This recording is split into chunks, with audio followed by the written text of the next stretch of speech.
Dismembered male body discovered in freezer at Kobe apartment building. A shocking incident has occurred at an apartment building in Kobe. On the afternoon of the 20th, a dismembered body was discovered inside a large freezer in one of the units. The remains are believed to be those of an adult male, and police are urgently working to identify the victim. Investigators suspect the man was involved in some kind of criminal incident and are actively working to clarify the circumstances. The full details of how the body was discovered and how it came to be placed in the freezer remain unclear. Police are continuing their investigation, including conducting interviews with residents in the surrounding area. Southern Tohoku and the Hokuriku region, including Niigata Prefecture, enter the rainy season with risk of heavy downpours. The Japan Meteorological Agency announced today that southern Tohoku and the Hokuriku region have entered the rainy season. Due to the northward movement of the Beiyu front, rain is falling from the Tohoku region down to Kyushu. Particular attention is needed in the Kanto Koshinetsu and Hokuriku regions as well as southern Tohoku, where heavy rain is expected through tomorrow, the 21st. Residents are urged to remain vigilant against landslides, flooding, and rising river levels. Please check the latest weather information and take appropriate safety precautions.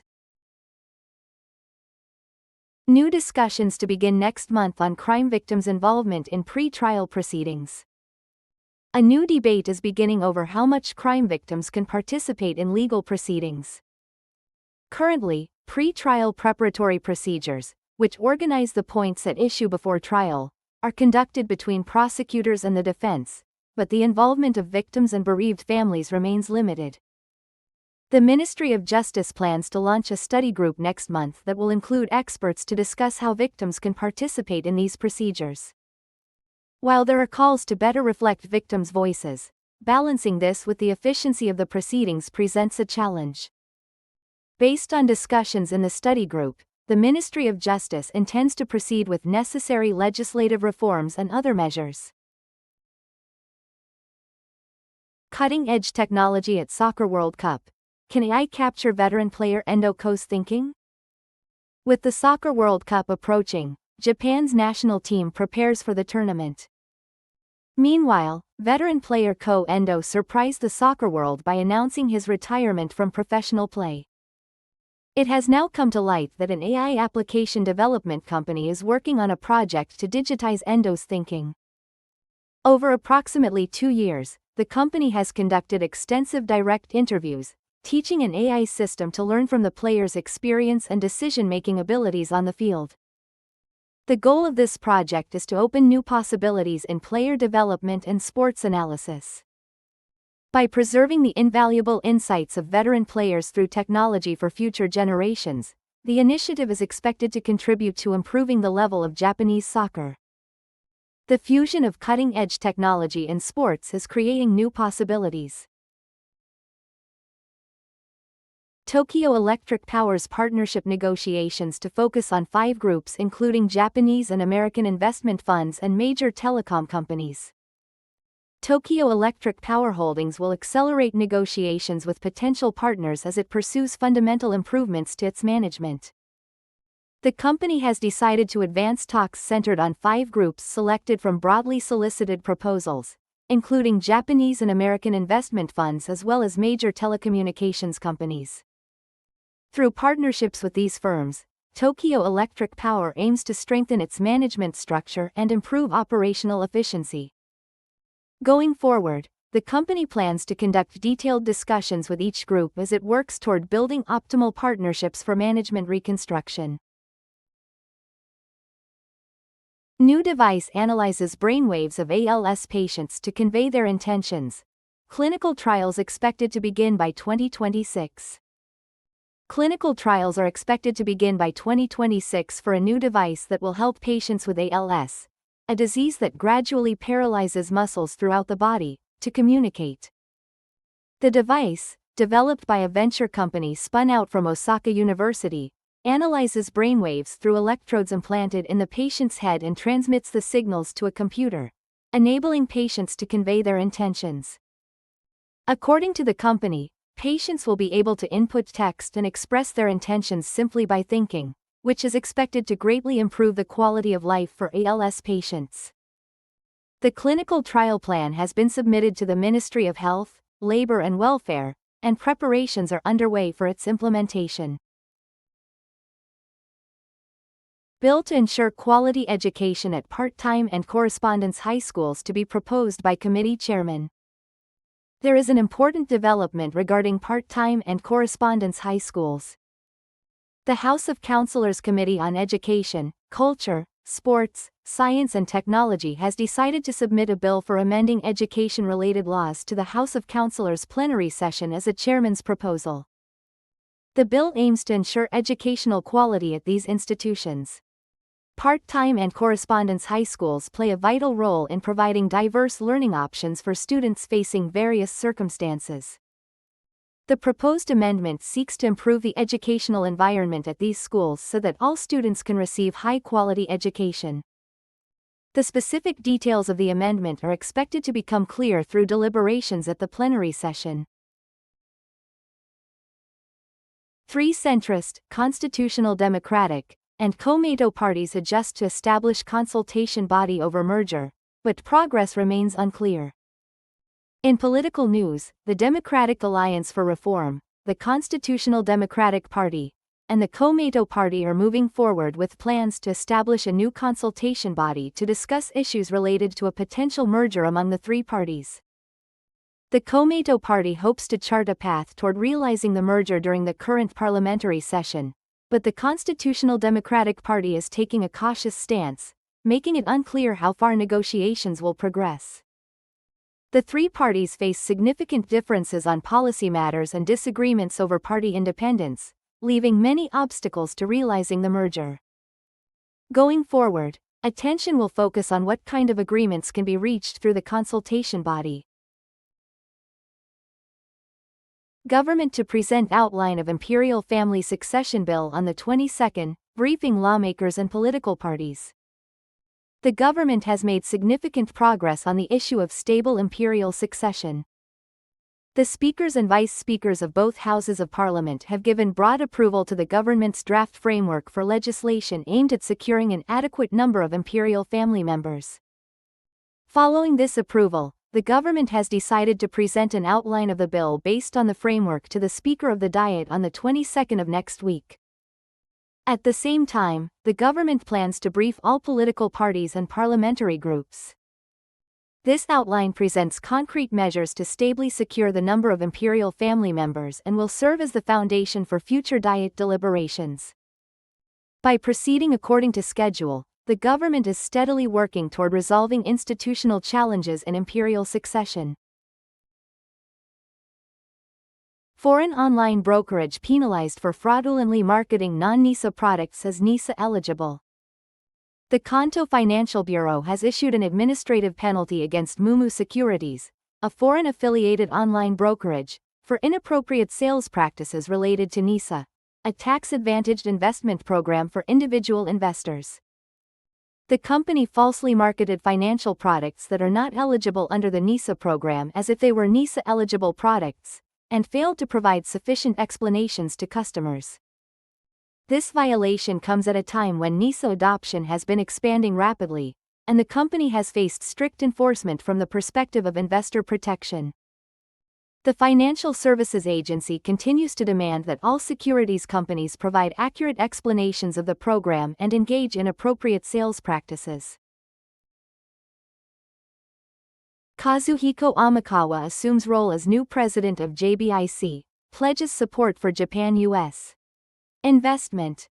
Kazuhiko Amikawa, the newly appointed president of the Japan Bank for International Cooperation, held his inaugural press conference on the 19th. President Amikawa commented on investment in the United States based on the Japan-US agreement, saying, "While this is a special project unlike anything we have experienced before, we will leverage JBIC's unique knowledge and expertise to provide support." Investment in the United States is positioned as an important initiative to strengthen Japan's industrial competitiveness, and JBIC plans to establish a financial backing system.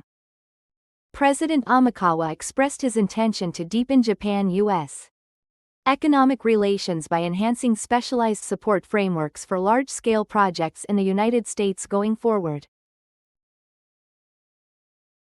Iran's Central Command issues statement: Strait of Hormuz will be closed.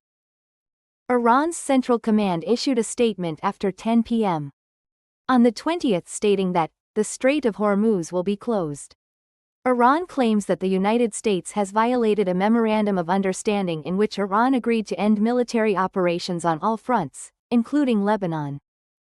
The Strait of Hormuz is a critical sea lane through which approximately 30% of the world's oil shipments pass. If Iran were to actually close this strait, it could have a significant impact on the global economy.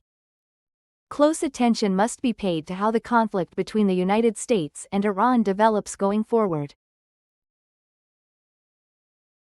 Emperor and Empress complete Netherlands visit, arrive in Belgium. Their Majesties the Emperor and Empress have concluded their schedule in the Netherlands and departed on the government aircraft early morning on the 20th. They arrived in Belgium approximately 1 hour later. Their Majesties conducted an official visit to the Netherlands starting from the 13th local time, completing a full schedule that included meetings with the King and Prime Minister, as well as inspections of Japan-related facilities.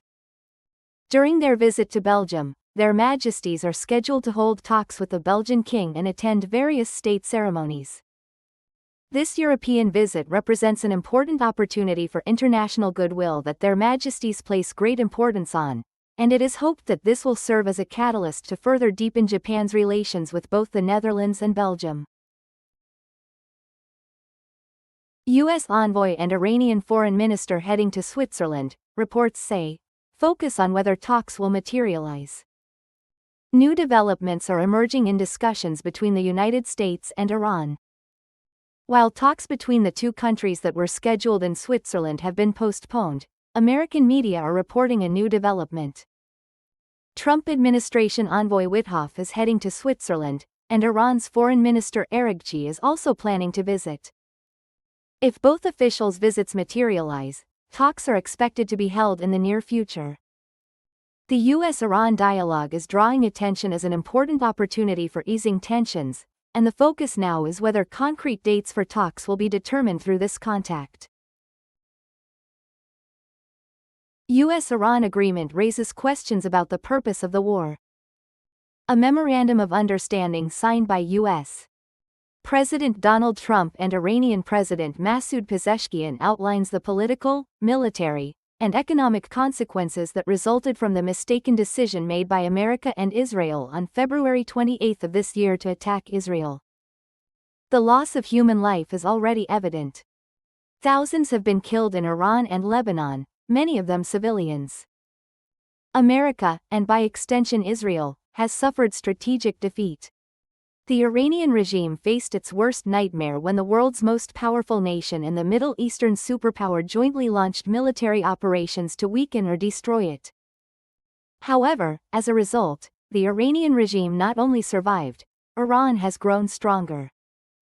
By blockading the Strait of Hormuz, Iran has contained 20% of the world's oil and gas supply, along with other critical products essential to the global economy. This strategy forced Trump to make concession after concession, ultimately angering and alarming both America's Iran hawks and the Israeli government. The U.S.-Iran Memorandum of Understanding calls for an end to the war in Lebanon. Israel claims this is impossible, as it wants to operate freely in Lebanon. This issue could further widen the rift between Israel and America. Such a development would play directly into the hands of Iranian hardliners who oppose any deal with America. The memorandum states that in exchange for reopening the strait, America will lift its blockade of Iranian ports, remove sanctions to allow Iran to earn billions of dollars from oil exports, and begin procedures to unfreeze Iranian assets held abroad, returning tens of billions of dollars to Iran. Pressure mounts within UK ruling Labour Party for Prime Minister Starmer to indicate timeline for stepping down. Pressure is building within the Labour Party for Prime Minister Keir Starmer to clarify when he plans to step down, following Andy Burnham's landslide victory in a special election for a House of Commons seat in Makerfield in Northern England on the 18th.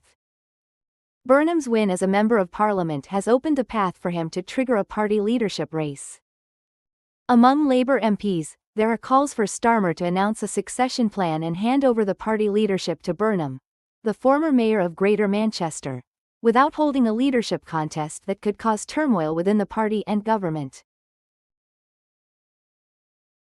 However, Prime Minister Starmer has maintained that he will face any challenge and has no intention of putting his duties to the side.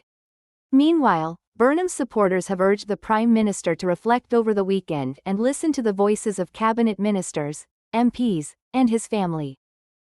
Both Burnham's camp and the camp of Wes Streeting, a former health secretary and another leading candidate to succeed the Prime Minister, have announced they will not give any media interviews over the weekend, apparently to give the PM time to reconsider. Under Labour Party rules, to formally trigger a leadership election, a candidate must secure the backing of 81 MPs. Candidates must be members of the House of Commons. Prime Minister Starmer automatically becomes a candidate and does not need to gather nominations.